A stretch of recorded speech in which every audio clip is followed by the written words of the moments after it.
Hi there, how is it going? Welcome back to Salón de Idiomas. Hi, Rox. Hi, Alonso. How are you?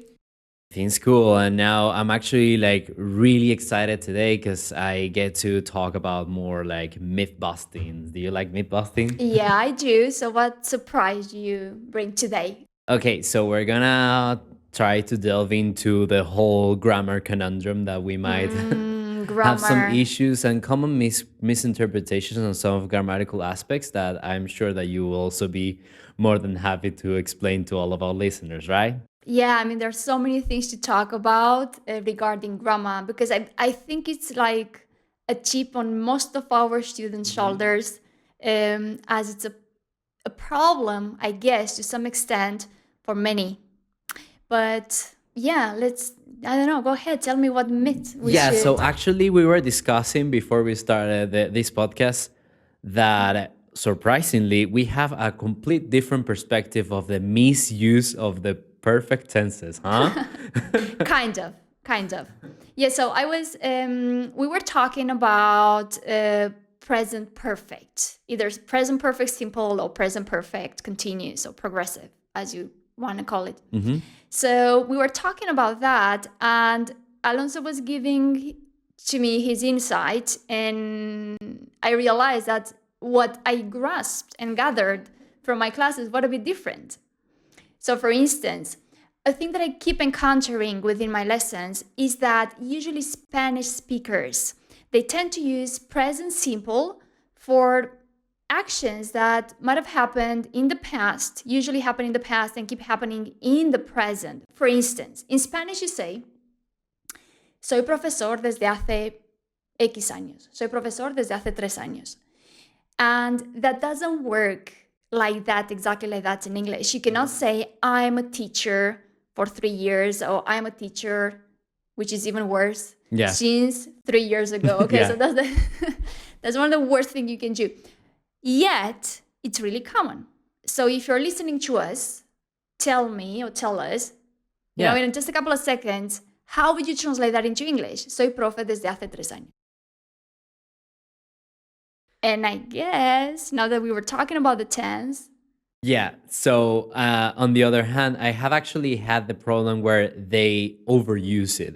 they overuse the Yeah. present For perfect. instance, I was like having a little chat with one of my students this morning, and they told me, so yeah, and I asked them like, well, how was the weekend? And they were saying something like, well, I was in a party and I had already danced for hours. I was like, what? I had already. So you're telling me, because I was actually like left a little confused. Like, so before you went to the party, you were already dancing for hours. What do you Yeah. mean? It's like no. That I started dancing. Ah, okay.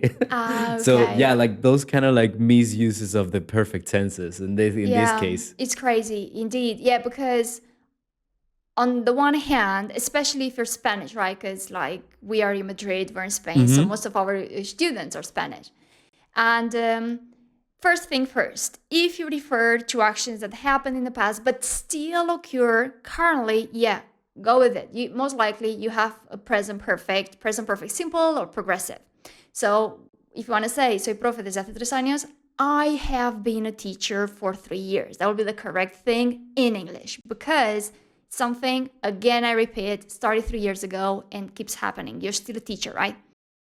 Now, mind you, because Alonso made a really important point here, big point, because in Spanish, indeed, you use present perfect, estado, hecho, even for, like actions which Yeah. happened in past simple. Exactly, which is completely normal to understand later on if you are going to use the same terms in English, although it's going to be like a little mistake, of course. Yeah, I mean, but it's funny because I guess it depends on the region Yeah. you are in Spain. So okay, I'm not a Spanish native, but I do know that in the north of Spain, like Galician, they tend to use more past simple, but mostly for past action. So for example, let's talk about something that happened last week. So we don't say he estado en el cine cuando el fin de pasado. No, that was estuve because that was past. So the weekend is over now. So that's the same thing with English, right? Yeah, exactly.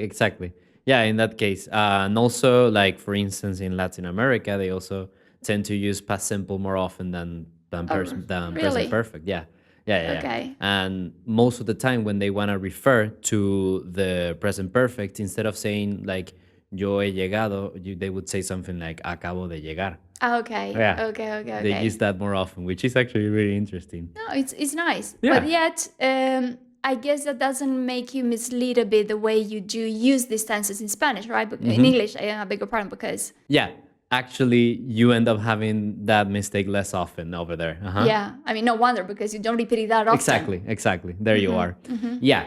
Okay, now let's move on to another kind of common mistake that is actually one of the biggest English learners' nightmare: in versus on. Oh, right. Prepositions. So let's go. Let's say that you go to a coffee shop and you want to order some nice coffee, and then you say like, "Give me a latte with sugar on, uh, at, in." So would be in it, okay? Mm-hmm. So now I know prepositions are a big deal, like they're really complicated to master. Nevertheless, like for in these cases, if you have something like that is encapsulating or that is englobing a little environment, for instance a mug, you would say in because you're putting it inside of it. You can use in insights as a something as an emote. Okay, so that actually raises the question here. Huh? So if we're talking, okay, I got it, sugar, because you end up, like stirring it. Now, if you want, I don't know, like chocolate powder. Okay, that would be on it Yeah, because it would even be though it's still in be a in the mag. surface. Yeah. Yeah, it would probably be left on the surface, so it will still be on. And that's another thing. Like for on, we use surface. While you are at a coffee shop. There you are. Wow. Oh my God. Yeah, this would be so complicated.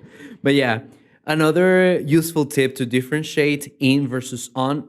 Something that is a really useful tip is that every time you're talking about technological aspects or digital environment, you always use on, right? Yeah, and that's paramount. We have to bear that into mind, into account, because more often than not, we encounter things like in the internet, and that's a mistake. Yeah, It's yeah. not in the. I know in Spanish it's easier because you say in, but it's on the internet, on your phone, on a tablet, and.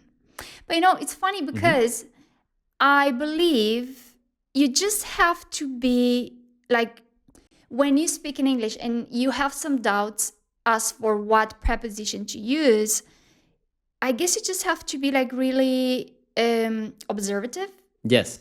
and not to take for granted. I think we repeated this like in some old podcast. English is a pretty scientific language, much more than the Baroque romantic Spanish is. So, being scientific, everything should make sense, right? So you were saying, right, just a couple of minutes ago, it's like in the coffee because it's in the mug, yet you have the powder if you want to have some, I don't know, chocolate powder. You have it on it because it's on the surface or the foam or whatever. So just try to imagine like in a space, try to have like this space criteria in your mind. Uh-huh. Yeah, exactly. Yeah. And now things get a little bit more complicated when we talk about dates. Yeah. Because I could say, yeah, in Indeed. December. Oh, yeah, that's correct. On Tuesday. Yeah, that's cool. Okay, and what year? In 2023. Cool, perfect. Now, when's your birthday? It's in web. so Yeah. so yeah, months and years you use in, but let's not forget that for specific dates we use on. So it would be like on December 24th, or sorry, 24th of December. Okay.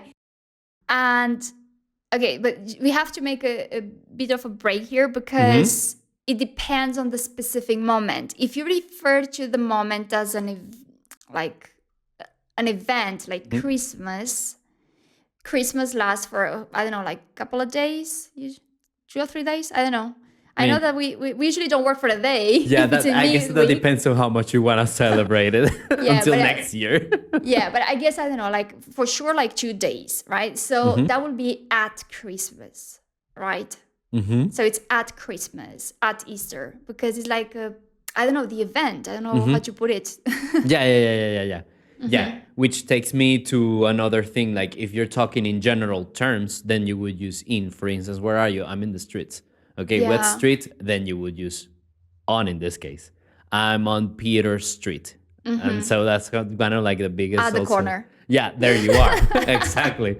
Oh.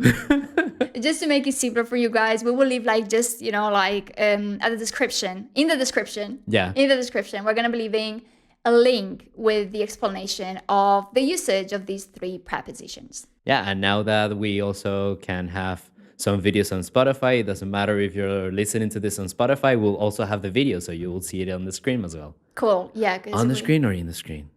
On technology. There you are. Good. Do you remember how to say soy profe desde hace 3 años? Uh-huh. Okay, let's give just a couple of seconds for the ones listening to us or watching us to write. I'm not sure whether we say correctly, but we're going to be leaving the sentence in English, the correct version. Yeah. Just here. And then we can leave a the little video. poll of more questions to make it like a little bit more interactive. Yeah. Yeah, that would be great. Cool. That would be great. We were going to be talking about the importance of doing those kinds of exercises later. So, what else is a really common mistakes that we end up having in our classes? Unfortunately, there are many. Again, this is completely normal. There's nothing wrong with you. This is every day. It's not a problem. Don't get too emotional about it. Or do get emotional, but not too blue. I mean, it's completely normal to make mistakes. And even though you prepare for official exams, certain amount of mistakes is allowed. Okay. Yeah. There are some big mistakes you should avoid, but there's some room there for some mistakes. And especially you're probably going to be understood no matter what you're saying. If you're not using the correct preposition most of the time, you're going to be understood, which is the main idea that you were looking for, right? Absolutely. There are many more criteria you're going to be assessed. Yeah, there you are.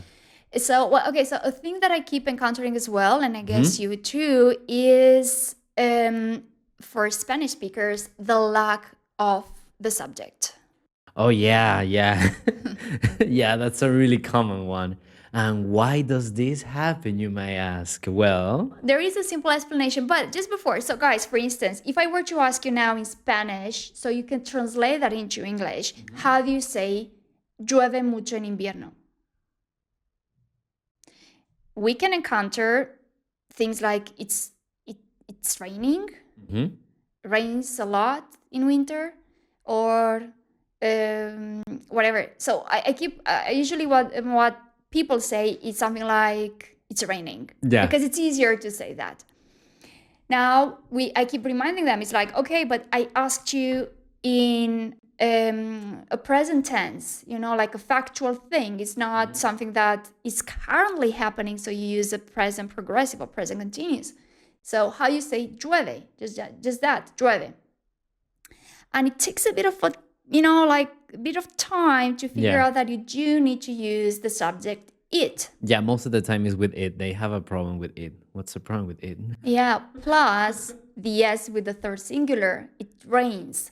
So that's why, and then like right away, the following question I ask is, how do you ask the question? Llueve en invierno? And again, there is a like a tendency to say, is it raining? No. The question is in present simple. So does rain? No, does it rain? Does it rain? So it rains in winter. Does it rain in winter? One of the reasons why that would happen for many Spanish speakers, I guess it would be the same with French speakers or Italian speakers, is because there are 2 things. On the one hand, all the verbs and tenses in these Latin-rooted languages are conjugated, right? So you don't need, just because you have a verb, like you say, comemos, come, comen, we already know who those people Yeah, are. exactly. But in English, you don't have that. Okay, so the verbs have no ending, have no suffixes, just a few of them. You have just the S for the third singular in present tense. You have the ed for regular verbs in past tenses. Some versions, for past participle, but not that many, Yeah. as you can find here. Yeah. And it's funny because the native speakers, and I don't know, like American people, British, they find it really difficult to do it the other way around. Yeah, the conjugation is like impossible for most like people that, yeah, like English speakers in many cases. One of the things that I actually remember is that I had a conversation. This person was saying, why is there like conjugation in English? Like, what is the use of conjugation in English? If you cannot make the subject out of the conjugation of the verb, then why would you have it in the first place? Why not make it simpler? It's like, I'll give you an answer one day. Someday. Yeah, that's a good question. That's a good question. Yeah, it's a really good question. It's like, yeah, why? Yeah, indeed. Yeah, so that's it. So because the verb doesn't provide you enough information to figure out who is actually doing that action, right? Like, is it a third plural? Is it a second singular? Because the verb has no suffix, they don't have don't have it, then you do have to use a subject, because otherwise you don't know whom you're referring to, right? Or who is the one carrying out that action. And then, indeed, in Spanish, you have some situations when you don't have a subject, like llover or haber, Yeah. like hay un problema. So you have to add something there, like something that would play the role of a subject. So in those cases, you just choose, the adverb there, which doesn't mean anything if you think of it. Yeah. But it just fills in the gap of a subject, because, guys, like, the golden rule of English is that there's no verb, or most of the sentences, there are not sentences without subjects. Yeah. 9 out of There you 10. are. There might be some cases, but just specific. So that's a different thing, yeah. Yeah, and which takes me a little bit to, by the way, like these kind of like little exceptions. This is taking me to another topic that I wanted to address. A couple of myths that surround Okay. grammar in English. So, for instance, we will have something that I have heard many times, and I always wondered why this would take place at all. They were saying you cannot start sentences with and or but, and I was like, why? It's like, You why did cannot you say that? start sentences with an but.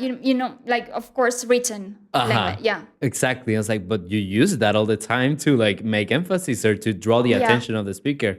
And so I was like telling you that and doesn't mean anything, but it draws the attention, so you can use it. And I was like, why do you say that? And as a matter of fact, it's because in Spanish it is actually completely incorrect, right? Yes. So, as far as I know, okay, I did study translation and interpreting. I'm not a linguist, but I do know that we were taught when studying the Spanish language that within written language, you cannot start a sentence with and but. The Spanish version of course, like y, pero, no way, right? But I know that in English it's not like that. You can indeed start with them. It's not the most formal way of writing, but you can. There's no, there's nothing telling you that that's forbidden, as it Exactly. is in Spanish with Real Academia de la Lengua. There you are. And I got another one that is really interesting. That was like, oh, that's really, really interesting. And this is something that in the academy we tend to focus quite a bunch, is that you should use as many intensifiers as possible. And For sure, then, definitely. Yes, Definitely. certainly. And then I came across this question. Is it possible or is it impossible to separate the preposition to from the infinitive? Like, can you do that? And I was like, yeah, of course you can. But I didn't know that was like a big thing. But I guess that when you're in school, you're taught to make sure that you're going to say to run, to speak, to nap, or whatever. But in this cases, then you don't know like, oh, but can I put a word in the middle? Yes, as long as it's an adverb. And then you can say something like to boldly be or to boldly not to be. Always That is the boldly resorting to Shakespeare. So yeah, you can do that as well. Yeah. Yeah. Yeah. I guess that no, there's no Spanish version of that. Do you like you don't use to? Because you have no to for infinitive, Yeah, so therefore exactly. you don't have two elements to. So that's nothing of your to it. concern. Yeah, okay. But that's cool, guys. I mean, Yeah. and actually sounds really cool. When you're capable of introducing, of phasing in an adverbial or an intensifier within, between the to and the infinitive, goes really well. Yeah, there you are. There you are. Now I have one little myth more. Okay. Does the word irregardless exist? Irregardless. Irregardless. I haven't come across that, but I guess it does. Yes, it does. Many people say that it actually is not a word, that you just simply use regardless, since as a matter of fact, irregardless and regardless have the same meaning. Actually, it's just that definitely irregardless is really unknown, like probably not used at all. Perhaps in something like old text or something like that. Most So if likely. you stumble upon this word, you will see that it's actually correct. Just probably not used at all. So Yeah, you so can it's say not a something. typo. Yeah, exactly. Yeah, exactly. You can say simply something like, regardless of the weather, we are having a picnic or something like that. Yeah. There's the thing we keep saying, and I guess other people who prepare students for official exams or just for enhancing their English level. One of them is like when you reach a certain level, when you left the plateau you've been, and you kind of move upwards, like to a C1, to a C2, is to gradually integrate more high level vocabulary words, which tend, finally, they tend to be like a bit old again, or even coming from Latin. Yet don't overuse them. Now, I do have a question, Ross. Do I have to extensively hit the books if I want to overcome the language plateau? By the way, we have a podcast about that. You might want to check that out for those who haven't. Yeah, so you may encounter the holistic answer to it. Yeah. Okay. No. Okay, so would you care, or do I have to deduct it to tell me more about it?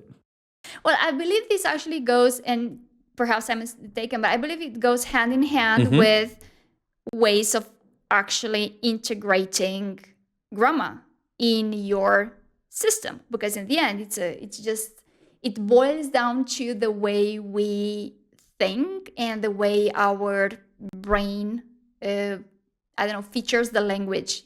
I'm not sure whether I put it correctly, articulated it correctly.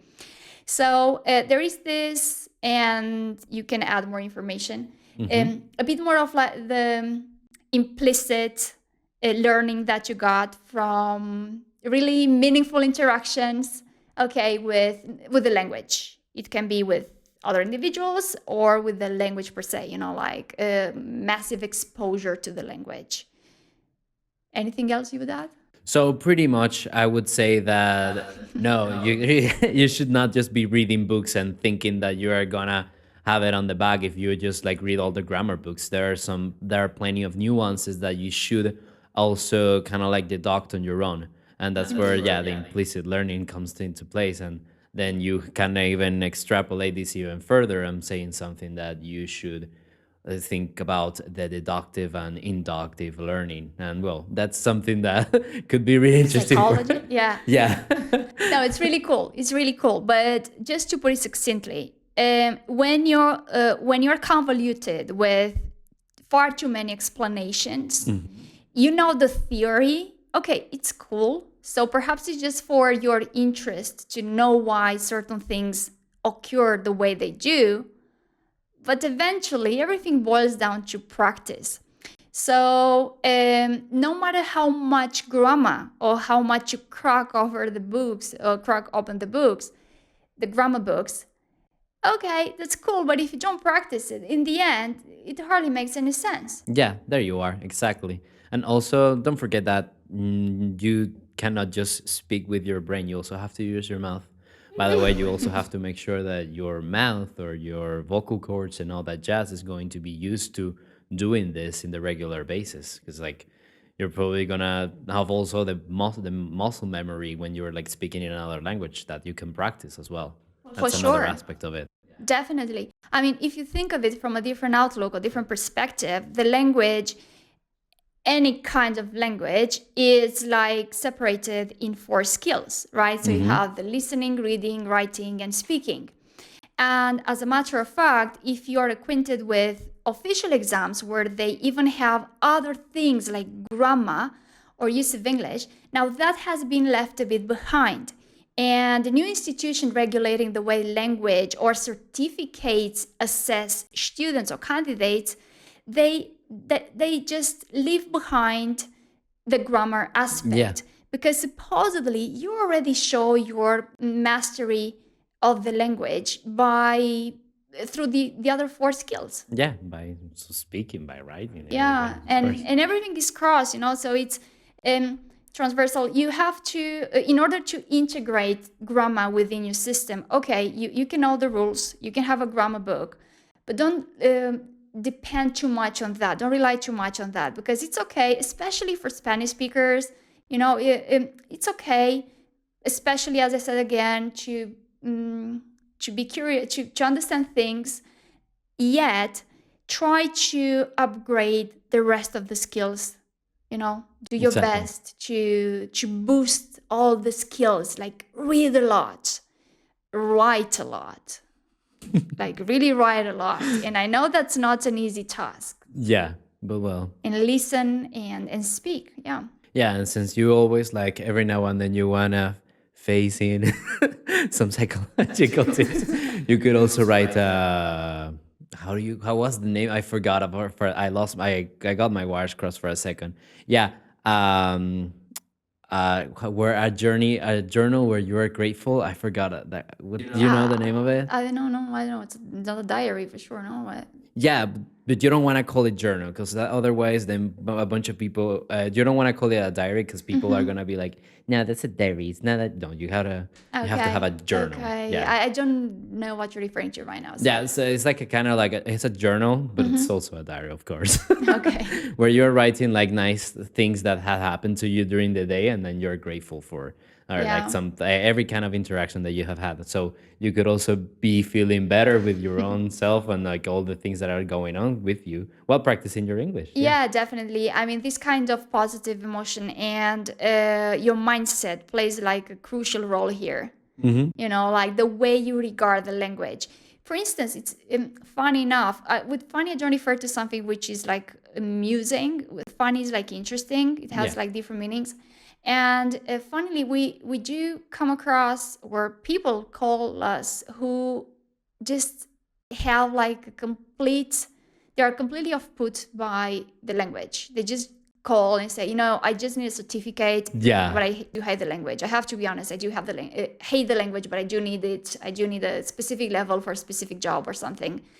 And when you start with that, Yeah. you, That's not the best yeah, I mean, you already starting line. hinder the following process, the following step you have to take towards reaching that goal, which is getting a specific level, right? Yeah.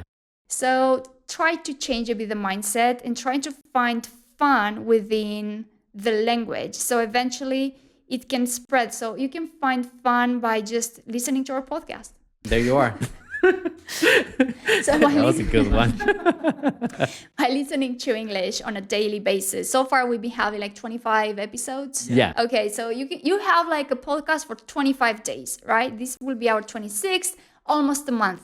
Do a podcast on a daily basis. Okay, if you don't want to listen to us, fair enough. I hope this episode is helpful, but then you can move on to other podcasts, whomever, I don't know, find those podcasts you like and get used to it and get the fun part of it. And eventually you'll see how that will spread to the different skills. There you are. It will spread to reading. It's like, oh, cool. Now I understand so many things. Oh gosh, why do I understand so many things by reading this novel? Well, because you've been listening to our podcast for a month now. Yeah, and asking questions and all that. So, which is also taking me to another really common grammatical mistake. So we can like go a little bit Of back course, to the sorry. topic. No worries, We that's we totally linger too fine. much on different stuff. Yeah. But it's fine. I guess that it's just so for people don't get so lost. Yeah. But I mean, there's something that people tend to have a problem, especially when you're like starting to be in intermediate levels, like not really advanced, but something that happens is that you don't know how to use auxiliary or modal verbs when asking questions, right? In Yeah. fact, in many cases you don't use them. And why is that? Well, since in Spanish you don't need them. Yeah, and modal verbs. Just modal verbs are really specific. They have certain rules. Well, three rules, no more than that. Thank God. So that's the positive, the bright side to it. Yeah. They have three rules. If you learn them, you master them. Okay, but you do have to know those specific rules. And as for the auxiliary verbs, I think it's just a matter of practicing. Yeah, there you are. But yeah, like the most common things is that you would say something like, "You speak English?" I was like, I don't know. Are you telling me? What was Is that a it? question? Is there an affirmative? Is that like a Yeah, what are you referring to? So, threat? but yeah, yes. you speak You English? speak English, right? So yeah, I mean, in some cases you can actually use this format in some as a question, as long as you're using a tag question in the end. For instance, you could say, "You speak English, don't you?" Yeah, yeah. That's it. That's it. So yeah, learn how to ask questions. Yeah, you gotta learn how to ask the proper questions. Be the better journalist that I know that you are Be the inside. best version of yourself for sure. What are we talking about? I don't know. I think we're just like spacing out over here. A little bit, but it's okay. Yeah. So I was having because I was moving towards like learning how to integrate vocabulary Yes. within your system, and we were saying there are two ways. The implicit way, which is the fun, authentic way, the way kids learn, and the way you should learn as well by usually massive exposure, interaction, immersion with the language. And you can do that single-handedly, or you can do it with someone's help, like joining a school, for instance, or going and live abroad. But then there's also the other part, which is the explicit way, which usually adults take, It's like, well, you hit the books. Now, that's fun. I was about to say fun, but then I realized it's not that fun. Yeah, sometimes it's not really fun. Now, it's not that fun, but it does help you to polish a bit the tiny things the things you might be making or doing wrong. Like for instance, the feedback you get from others. So within the explicit learning, that happens a lot when you, for instance, join an English class. Okay, so when you join an English class or you have someone correcting your writings, you get feedback. Okay, now I know that now everyone is talking about, make mistakes because they are aimed for you to learn. Leave children make mistakes, leave them. Yeah. Don't make them feel, like bad for making mistakes, which is great. You can make mistakes, but you should definitely learn from the mistakes. Exactly. That will make no sense if you just keep making mistakes. Exactly, which takes me to another thing, because like we're saying that we should also foster the implicit learning, and that's fantastic, of course. But the fact that it's implicit, it doesn't mean that it has to that it doesn't have to be active. Okay. Yeah. For instance, you're listening to your favorite podcast, perhaps it's the Salón de Idiomas podcast.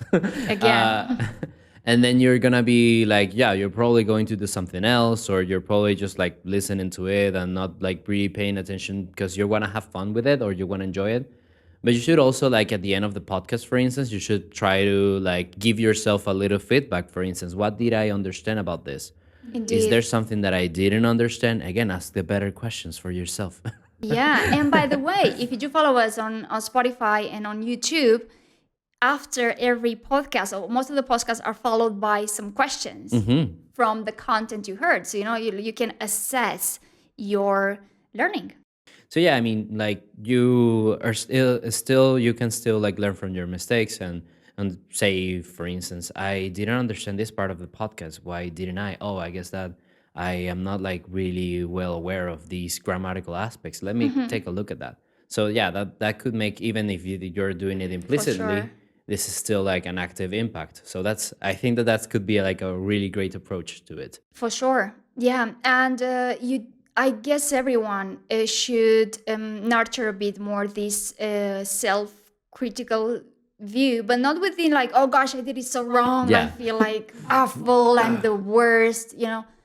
No, that makes no sense. It's like everything that you criticize should be aimed at improving, right? And I guess and this is my opinion, but I guess it's paramount. Today, well, I'm not going to get deep into that. I'm going to get bogged down into like too many things. But there's a lot of like conception of make the learning fun. Make learning fun. Okay, that's cool, especially for the little ones. But in life, when you're an adult, you have, you know, like you have objectives, you have deadlines, you have pressure, you have to, like most of you guys most likely have to, you need to have a certificate or a certain level because, you know, we live in a competitive world. So you should be having that. So that means that not everything is fun, but it doesn't mean that if it's not that fun, like just laughing, you know, when you learn, it's not productive. So you should encounter the fun within being productive. So pay attention, pay a lot of attention. Yeah. You know, train your brains. Yeah, and also you could also think about the fun as an investment. Yeah. Because like it might not be fun right now, but it's certainly going to be fun when you can use this knowledge on something else. And that's something that you could also think about. Yeah, it pays off in the long run. Exactly. So do it It like always that. does. Exactly. Yeah. And I guess that when you think of it, it's like most of us, we are so, I don't know, like, you know, words don't come easy now.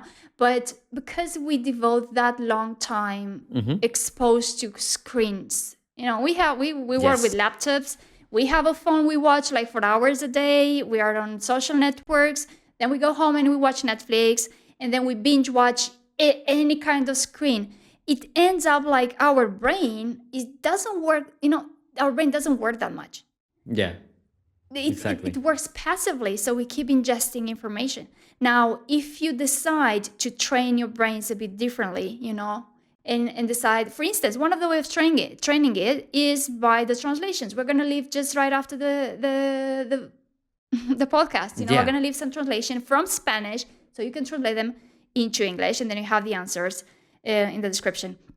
By training your brains like that, I don't know, you enhance your cognitive abilities. Yeah, exactly. And by the way, one of the questions that I want to add in the comment section as well as in the polls is something that I find hilarious. I have to admit that I find it hilarious, not in the wrong way. It's just like it's funny since it makes sense that you end up having these common mistakes. And so, for instance, in Spanish, or people tend to say all the time, well, actually, I am studying English. And I was like, what are you talking about? It's like, you told me that you were not studying English, but in fact, you're studying English. What do you mean? No, that nowadays I'm studying English. Ah, okay. You are an innocent victim of the false friends. Of the false friends and the Spanglish. Yeah, And there the you are. Spanglish. So to make it, sorry. No very much worries. that- yeah. No, right? To make it easier, we are going to leave a couple of links below with explanations for how to overcome false friends and how not to fall into Spanglish. Yeah. But let's try to delve into the most common ones. So we have already said actual, okay? Which in Spanish, yeah, definitely actual is like something current or something that, yeah, it's like Present yeah, happens exactly. now, yeah. Well, when in English, it's just something factual. Yeah. There you are. Okay, yeah, the most hilarious one, since it can leave you pretty embarrassed, is saying, like, especially for English speakers when they are actually saying this in Spanish. The other way around, it doesn't work that well. But like English speakers tend to say, "Oh, estoy tan embarazado." It's funny, yeah. Yeah, that's another one. Do you have other like funny false friends? Well, I do remember a student of ours some time ago. He was using the word carpet for Oh, folder. yeah. Yeah. It's like, oh, sorry, I forgot my carpet at home. And the rest of it, like, Like, Why would you bring the Why carpet? would you Like, bring the carpet, do right? you want to make sure that your shoes are not like dirty in the place? That's so kind of you. That was fun. That was fun. So yeah, folder for carpet. Yeah, But yeah, like countless words yeah. that you have with these, within these two different languages. But then even within the Spanish, Spanish from here and the Latin American, you have the same word for different meanings. So no wonder there's so many. Exactly. What is another one that I have over here? Oh yes, this is actually a really interesting one since this is not as evident as the others, or at least not as common as the others. Yeah. The word bizarre. Bizarre. Uh-huh. It's like in Spanish, the people tend to say like bizarro, as Yeah. if they were referring to something bizarre. Yeah. However, bizarro in Spanish is like being brave or doing something courageous. Yeah. Yeah. I've always used the Spanish version as something weird. Yeah, exactly. That's wrong. As a matter of fact, it's somewhat accepted to use bizarro in that way. However, you have to say bizarro en el sentido anglosajón de la palabra. Really? Oh my God. Okay, so today I'm learning Spanish. Thank you, because I had no idea about that. Yeah. I knew it was a bit bizarro to use bizarro too much, because the people the ones I heard using bizarro in Spanish were like cool people, like I'm cool. I use the word bizarro. And then I didn't used to hear it that much within the scholar part, within university or something. So Be like, well, as perhaps a matter of fact, bizarro. Good to know. Good to know. That's why you didn't hear it. Yeah, I far too much. Yeah, I know too much. Yeah, like, there you are. Exactly. And well, one more that is like really funny as well is rope and ropa. Perhaps it used to be made from the same thing. Yeah. If you wanna expand your mind that way, yeah. So rope is a thick cord. Yeah. Yeah. As a matter of fact, you wanna use clothes. So yeah, that's a very common mistake in that case. Just there's a funny one. We used to have this guy, Robert. He was from Louisiana. He would work with us for like a year at the beginning. And he was also an auxiliary teacher in public schools, in a public school. So anyhow, it didn't actually happen in the school. He told me he went to this Spanish market. He was like really eager to discover things from the Spanish culture and stuff. So I remember telling me, he's like, oh gosh, today I saw one of the most bizarre things. And I was like, what? He said, I went to this fishmonger, which is pescaderia, and I saw this fish called rape, which in Spanish is rape. Oh no. Okay, so he said rape, and I was like, God, it took me a while to realize that, like the first impact he got from Was a horrible. from reading that. And he was so, I don't know, he looked a bit bizarre. Disturbed? Yeah. It's like, it would. was called rape. Like, what I is couldn't help but laughing a bit to his But yeah, I reaction. would be a little bit horrified, honestly speaking. But we will need a explicit adversary if you want to learn that. So just Google that. This happened to the same guy, and I think I told that in some other old podcast, that because he was working in schools, he was like with plenty of kids, and one of the kids, I don't know what he had somehow to engage in the conversation because he was American, so he had, as a native speaker, to speak to the kids and everything. And one of the little kids was, don't molest me.